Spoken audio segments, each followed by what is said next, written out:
বলুন তো আমি কোথায় আছি? কি চিনতে পারছেন? আমি কি গোলাপ বাগানে আছি? দেখতে কিন্তু গোলাপের মতন লাগছে। না, আমি আছি বাঁধাকপির বাগানে।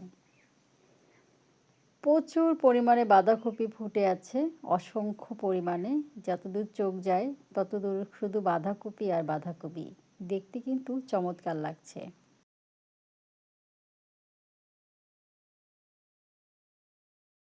বাঁধাকপির রয়েছে বহু প্রকার ব্যবহার।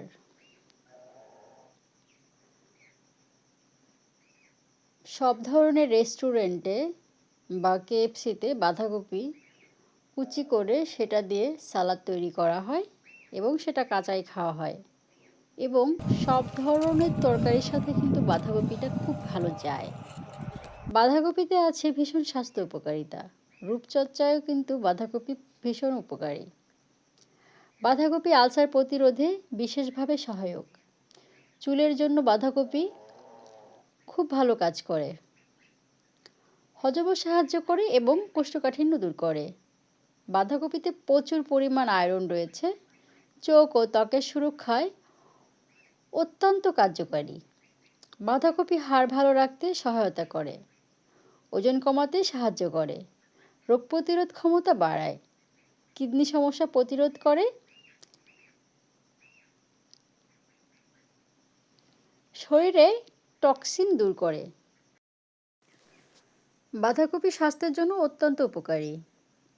তবে বাঁধাকপি খাওয়ার ক্ষেত্রে অবশ্যই সাবধানতা অবলম্বন করা উচিত। যেমন বাঁধাকপি বা ফুলকপি, কপি জাতীয় যে খাবারগুলো আছে এগুলো আমরা বিশেষ করে অনেকেই একটু কাঁচা খাই, সবজি হিসেবে খাই, সালাদ হিসেবে খেয়ে থাকি।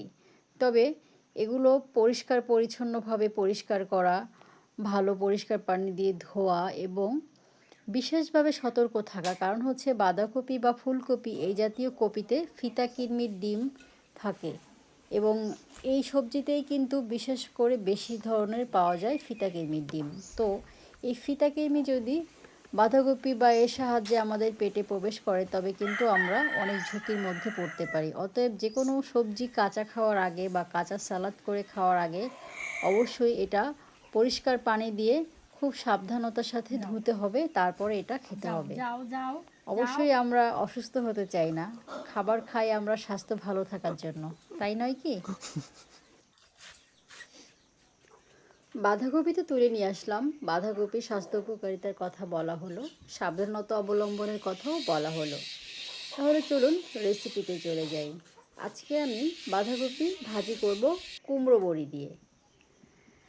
চাল কুমড়ো ও মাসকলাই দিয়ে আমি বড়ি করে রেখেছিলাম, সেই বড়িগুলো দিয়েই আমি আজকে বাঁধাকপি ভাজি করব। এই খাবারটা অনেকে হয়তো বা কখনো খাননি বা অনেকেই চিনবেন যারা খেয়েছেন বা যারা খেয়ে থাকেন।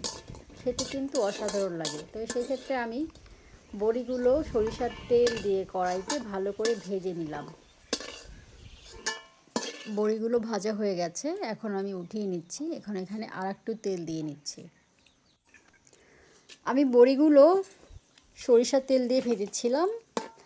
এখন আমি এখানে আরেকটু দিয়ে নিলাম সয়াবিন তেল। এখানে দিয়ে নিলাম শুকনো মরিচ কেটে রেখেছিলাম, একটু কালো হয়ে গেছে। এখন আমি এখানে দিয়ে নিচ্ছি পেঁয়াজ কুচি ও কাঁচা মরিচ কুচি। আপনারা চাইলে সরিষার তেল দিয়েও এটি রান্না করতে পারেন, তবে আমি একটু সরিষার তেল আর একটু সয়াবিন তেল দিয়ে রান্না করছি।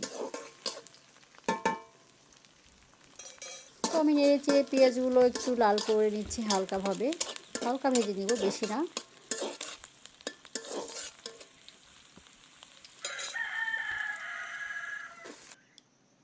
এখন এখানে দিয়ে নিলাম পেঁয়াজের কালি কুচিগুলো। পেঁয়াজের কালি কুচিগুলো দিয়ে এভাবে করে কপি ভাজি করলে খেতে কিন্তু অসাধারণ লাগে। যারা করেননি বা যারা খান না তারা কিন্তু এভাবে করতে পারেন। এখন আমি এখানে দিয়ে নিচ্ছি কপি কুচিগুলো। কপিগুলো তো আমি ধুয়ে তারপরে কুচি করে নিয়েছিলাম। এখন এখানে দিয়ে দিলাম লবণ পরিমাণ মতন, দিয়ে নিলাম একটু হলুদের গুঁড়ো। এখন আমি খুব ভালো করে নেড়ে চেড়ে নিব যেন হলুদটা ভালো করে মিশে যায়, লবণ মিশে যায় এবং খুব সুন্দরভাবে ভাজি হয়। এখন আমি কুমড়ো বড়িগুলো শিলপাটার মাধ্যমে গুঁড়ো করে নিব। কুড়মুড়ো হয়ে যাচ্ছে, বড়িগুলো ভেজে নিয়েছি কুড়মুড়ো করে, এখন গুঁড়ো গুঁড়ো করে নিব এবং এই কপিগুলোর ভেতরেই আমি এই বড়িগুলো দিয়ে নিব এবং যখন খাওয়ার সময় বড়ির গুঁড়োগুলো মুখে পড়বে, খেতে কিন্তু অসাধারণ একটা অনুভূতি হয় এবং বড়ির যে গন্ধ সেটা কিন্তু দারুণ লাগে। তো আমি তুলে নিচ্ছি, এখন আমি এখানে কুমড়ো বড়িগুলো দিয়ে নিচ্ছি। হয়তো অনেকের কাছে রান্নাটি নতুন একটি রেসিপি বা কেউ কখনো খাননি, কিন্তু এভাবে যদি কুমড়ো বড়ি দিয়ে কপি ভাজি করে খান তাহলে কিন্তু খেতে অসাধারণ লাগে। তো আমার ভাজা হয়ে গেছে কুমড়ো বড়ি দিয়ে কপি, এখন আমি উঠিয়ে নিচ্ছি। তো এতক্ষণ যারা সাথে ছিলেন, অবশ্যই এখন কপির সিজন, বেশি বেশি করে কপি খাবেন, খেতে কিন্তু দারুণ লাগে। এবং এতক্ষণ আমার সাথে ছিলেন, সবাইকে অসংখ্য ধন্যবাদ। তো আজকের মতন বিদায় নিচ্ছি, ভালো থাকবেন সবাই, আল্লাহ হাফেজ।